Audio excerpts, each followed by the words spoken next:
Eres Dios de esta tierra, eres Rey de esta gente y el Señor de este pueblo. Que creen en el nombre de Jesús, al momento que creen en el nombre de Cristo, eso les lleva a tener la autoridad de ser llamado hijo de Dios. No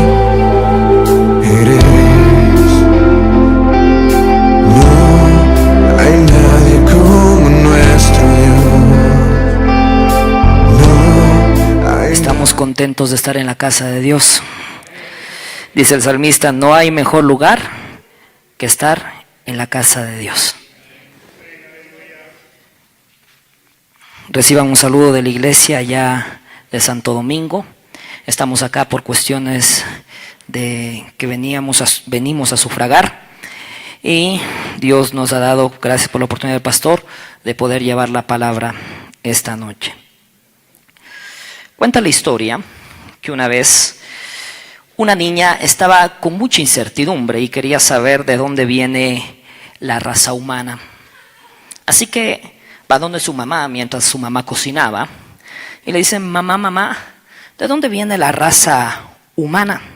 Entonces la mamá deja de cocinar, le sienta a la niña en la mesa y le dice: mira, mija, verás, te voy a contar de dónde viene la raza humana. Hace mucho tiempo Dios creó un hombre y una mujer llamado, el hombre llamado Adán y la mujer llamada Eva, y de ahí vino la raza humana. Así que la niña, contenta, se fue con la respuesta. Al siguiente día le vio al papá y volvió a hacerle la misma pregunta porque quería saber qué opinaba papá. Y le dijo: papá, ¿de dónde viene la raza humana?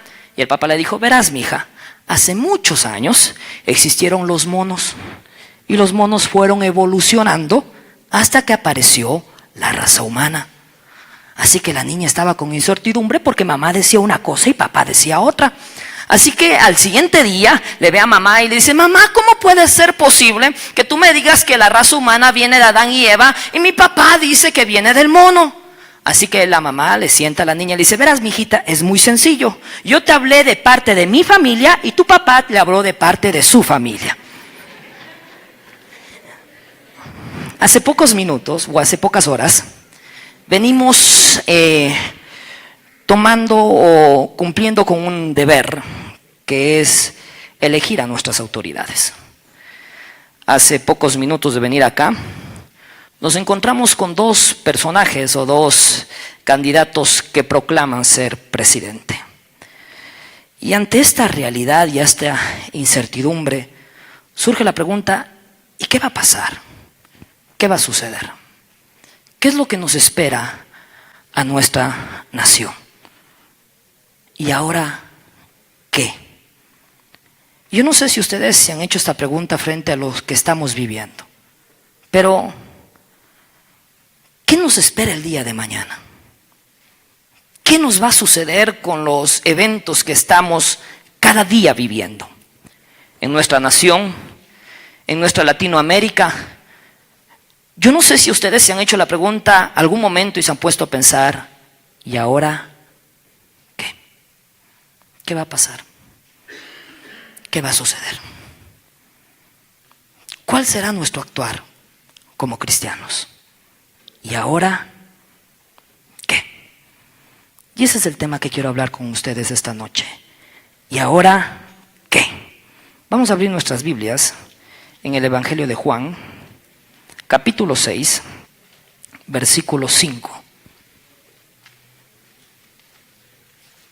La situación que estamos viviendo el día de hoy ha llevado a mucha gente a la especulación y surge la pregunta: ¿y ahora qué? ¿Tenemos todos? Amén. Hacemos lectura. Juan capítulo 6, versículo 5. Y dice así la palabra de Dios: cuando alzó Jesús los ojos y vio que había venido a él gran multitud, dijo a Felipe: ¿de dónde compraremos pan para que coman estos? ¿Y ahora qué? Hay una gran multitud, ¿y ahora qué? Cierra sus ojos, vamos a orar. Padre, mira, Señor, tú eres quien me permite estar en este lugar. Y tú eres quien hablará esta noche. Porque nosotros somos instrumentos. pero el que habla eres tú. Y Padre, clamo como dijo Isaías, que pases un carbón encendido sobre mis labios. Y al único que daremos gloria y honra es a ti. Porque el que lo hace todo, el que lo dirige todo, eres tú. Gracias te damos, Padre, Hijo y Espíritu Santo. Amén. ¿Y ahora qué? Había hablado en Santo Domingo una serie de sermones que se titulaban 7 milagros, 7 victorias. Y me centraba en el apóstol Juan, cómo Juan escribe su evangelio, y si usted se da cuenta, Juan tan solo resalta 7 milagros. El propósito de Juan no es hablar netamente de una manera biográfica acerca de la vida de Jesús, sino el propósito de Juan es resaltar la divinidad de Jesús. Y la mejor manera de resaltarlo es a través de los 7 milagros que para Juan fueron impactantes en su vida. El primer milagro, el milagro del vino, que significa la provisión y la alegría cuando Jesús viene a nuestra fiesta. Cuando Jesús llega a nuestra fiesta, aunque el vino se acabe, el hecho de que Jesús esté ahí, vino nuevo nos viene. El centurión, o cuando Jesús se acerca al centurión y con tan solo decir la palabra, el siervo del centurión se sana. Con la persona incorrecta y tal vez de la manera incorrecta. El milagro del cojo, del paralítico, que por causa de su pasado se había quedado en aquella circunstancia y Dios decide sanarlo. Pero lo que me llama la atención del evangelista Juan o del apóstol Juan es que Juan no trata de resaltar el hecho del milagro mismo, sino lo que le interesa a Juan es la historia detrás del milagro. Lo que le interesa a Juan es resaltar de dónde surge aquel milagro. Y uno de los milagros más importantes en la vida de Jesús, que todos los evangelistas mencionan, que todos los evangelistas le hablan, es el milagro de la multiplicación de los panes y los peces. Y la pregunta es, ¿qué de especial tiene este milagro? ¿Qué encierra este milagro para que todos los evangelios le presten la atención debida?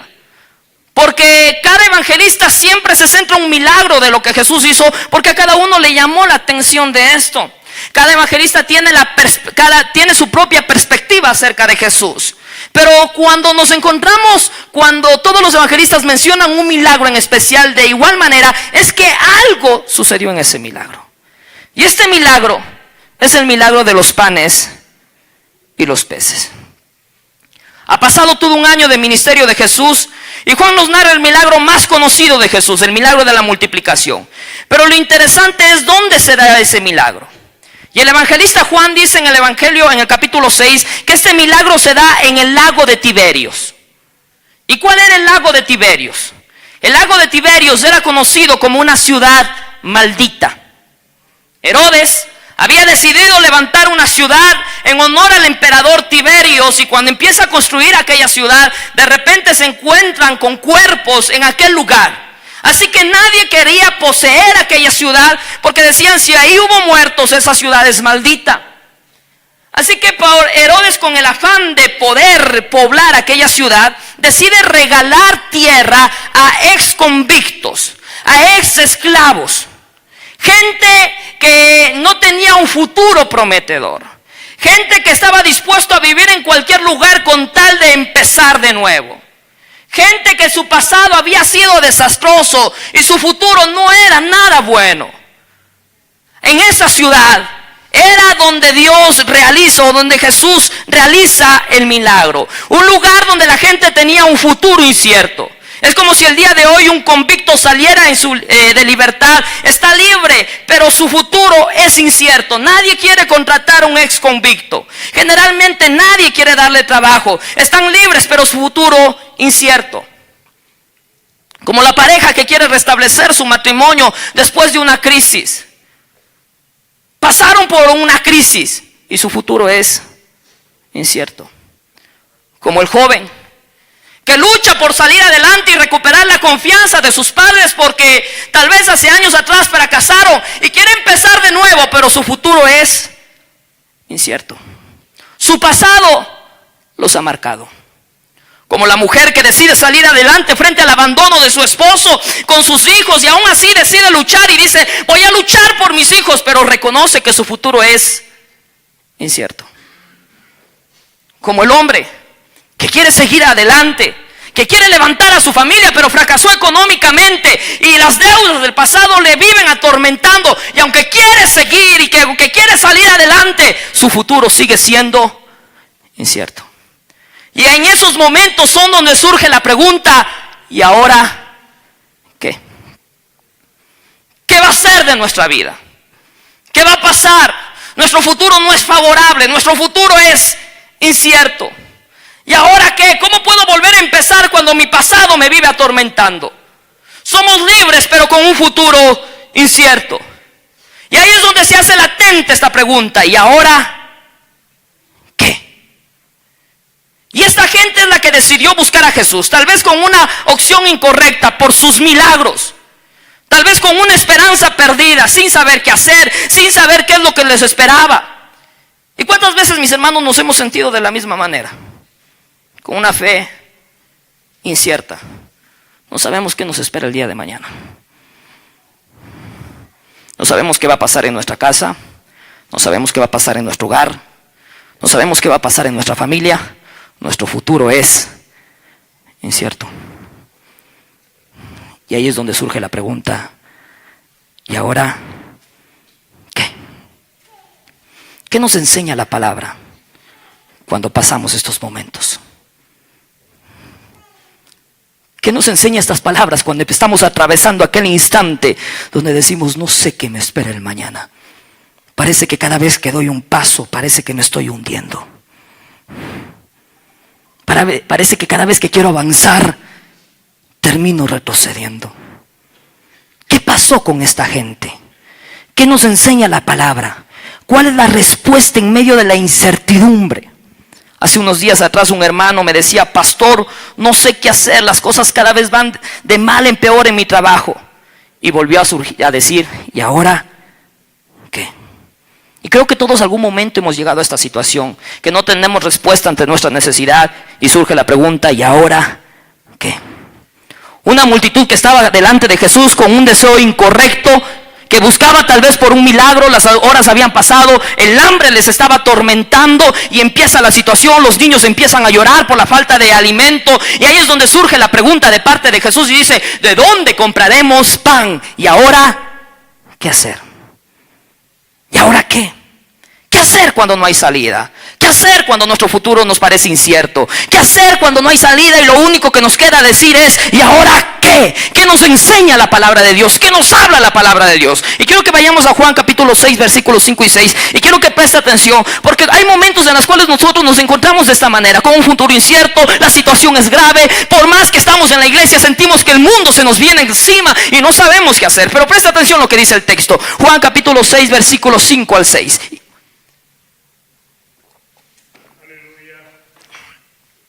Y eso me encanta. Cuando alzó Jesús los ojos y vio que había venido a él gran multitud, dijo: ¿a quién le dijo? A Felipe. Wow. Dijo a Felipe: ¿de dónde compraremos pan para que coman estos? Presten atención a la pregunta. ¿Quién hace la pregunta? Jesús. ¿De dónde compraremos pan para que coman estos? Y el versículo 6. Pero esto decía para probarle, porque él sabía lo que había de hacer. ¿De dónde compraremos pan, Felipe? ¿Y ahora qué? ¿Qué hacer cuando surge esta situación? ¿Qué hacer cuando surgen estos momentos inciertos? Cuando nuestro futuro es incierto, cuando no sabemos qué va a ser, qué va a suceder, qué va a pasar con nuestro mañana, qué va a pasar en nuestra familia, qué va a pasar en nuestro hogar. Primero, y esto me encanta, no te olvides a quién tienes. No te olvides a quién tienes. Aunque nuestro futuro sea incierto, no se olviden quién camina de su lado. Aunque nuestro futuro sea desfavorable, no se olviden quién anda con nosotros, quién camina con nosotros. La pregunta de Jesús es confrontativa. ¿Y ahora qué, Felipe? Muchos estudiosos dicen que preguntó a Felipe porque Felipe vivía en esa zona. Felipe conocía aquella zona. Felipe conocía aquella gente. Tal vez para Felipe, que estén unos 2 días sin comer, era algo normal. Para Felipe era algo que estaban acostumbrados. No era gente que tenía un futuro prometedor. Felipe venía de aquella zona. Y le pregunta a Felipe, ¿y de dónde compraremos pan, Felipe? ¿De dónde lo compraremos? Felipe sabía que muchos volvían a sus... Pero lo que Felipe no se había dado cuenta es que el que estaba con él era experto en convertir lo imposible en que todo se vuelva posible. Felipe se olvidó quién estaba en este momento. Aunque parezca imposible que un hogar se restaure, cuando Dios está en el medio, se puede restaurar. Aunque parezca imposible que podamos recuperar la confianza en nuestro hijo, cuando Dios está en nuestro hijo, la vamos a volver a recuperar. Cuando parezca imposible que podamos recuperar la confianza en aquel hombre que un día confiamos, cuando Dios está con él, se lo vuelve a recuperar. Aunque parezca imposible que un negocio se levante cuando hay una crisis, cuando Dios está en el medio, se vuelve a recuperar. Pero cuando entendemos quién camina con nosotros. El problema es que Felipe, ese momento en la crisis, se olvidó quién estaba con él. Y a veces nos olvidamos. Quiero que vaya al versículo 5 un ratito.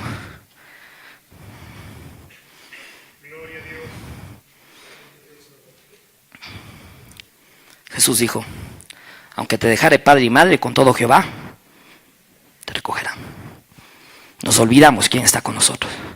Versículo 5 dice lo siguiente.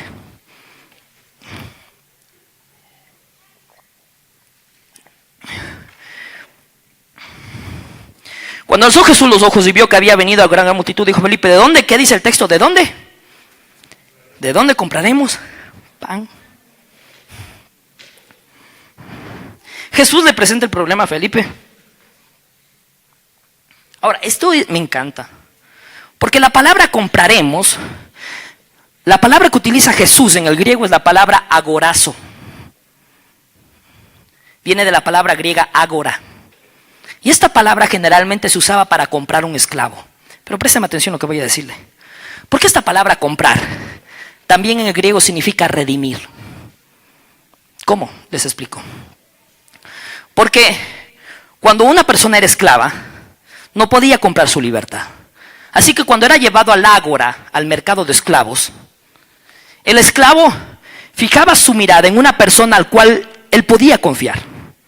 Y si arriesgaba a dar el dinero, si él podía recolectar un dinero, aquella persona, para que aquella persona lo compre, y cuando él sea comprado quede en libertad.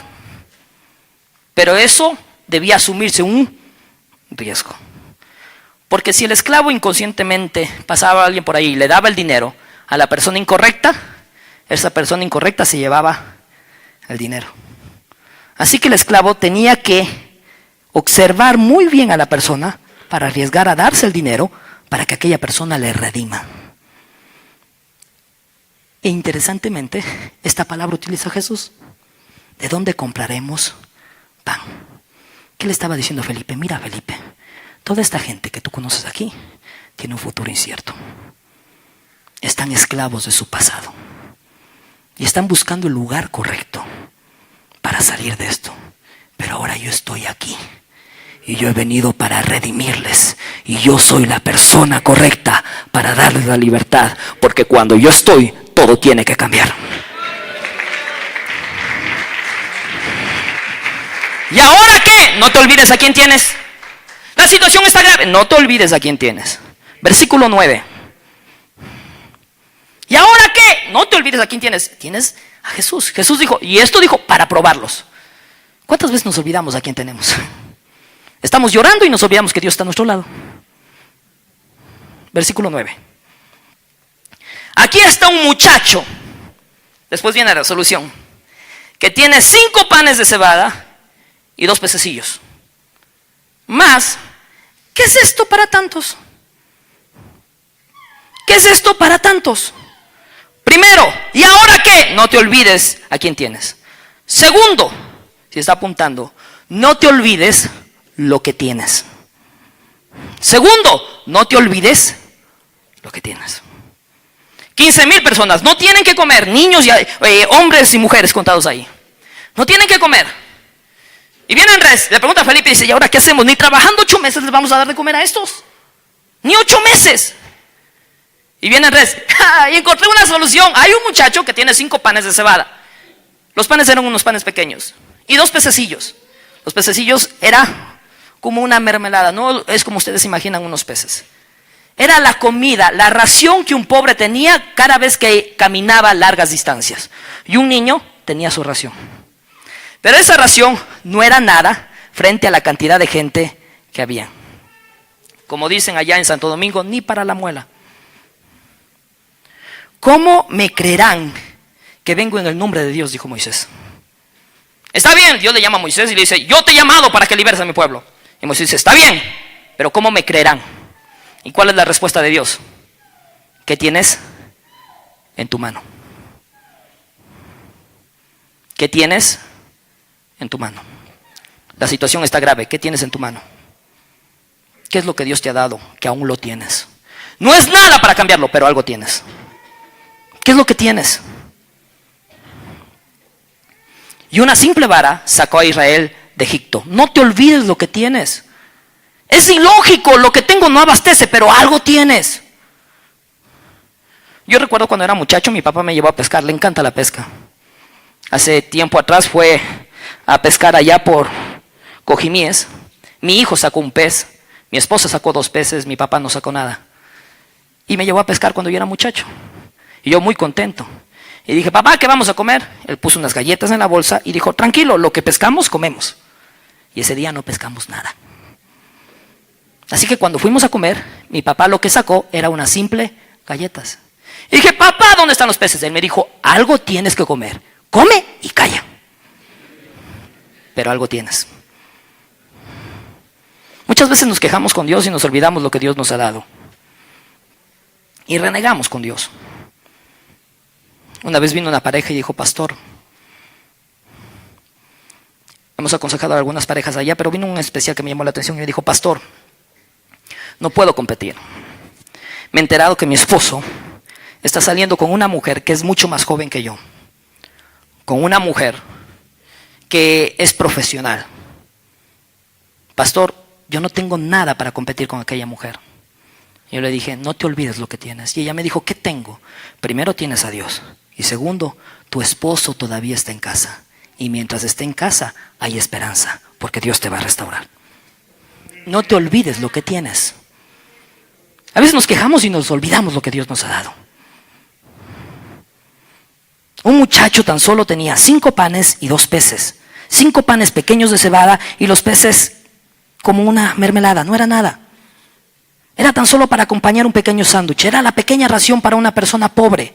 Era nada ante una gran multitud, pero era algo con que se podía empezar. ¿Qué tienes en la mano? El muchacho podía esconderse y comer solo. Al final la ley de la supervivencia le indica eso, que cuando están pasando hambre, lo que tengas, cómete por ti solo. Pero el muchacho lo que tuvo, lo dio. Y con lo que tenían, Dios hizo el milagro. Y esto me encanta de Dios.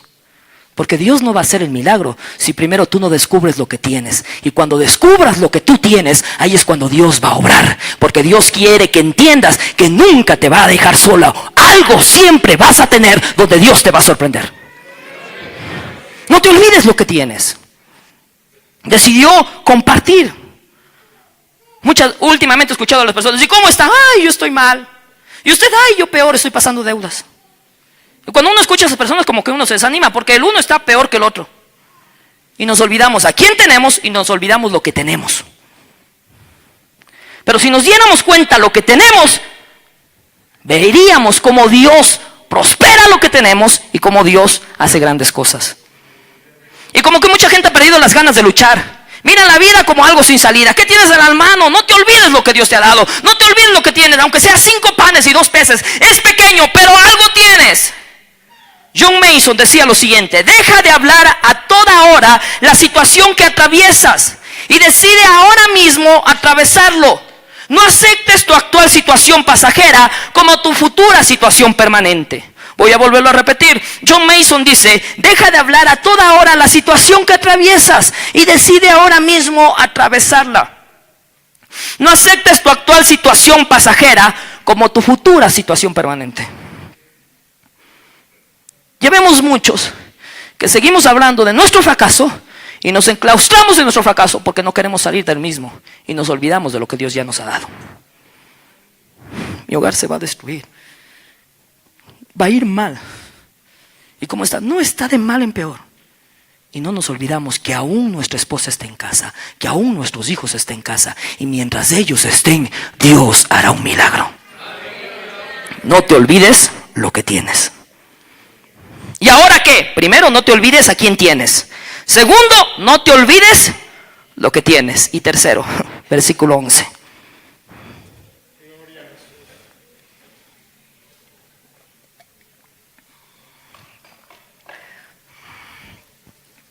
Y tomó Jesús aquellos panes, y habiendo dado, ¿qué dice el texto?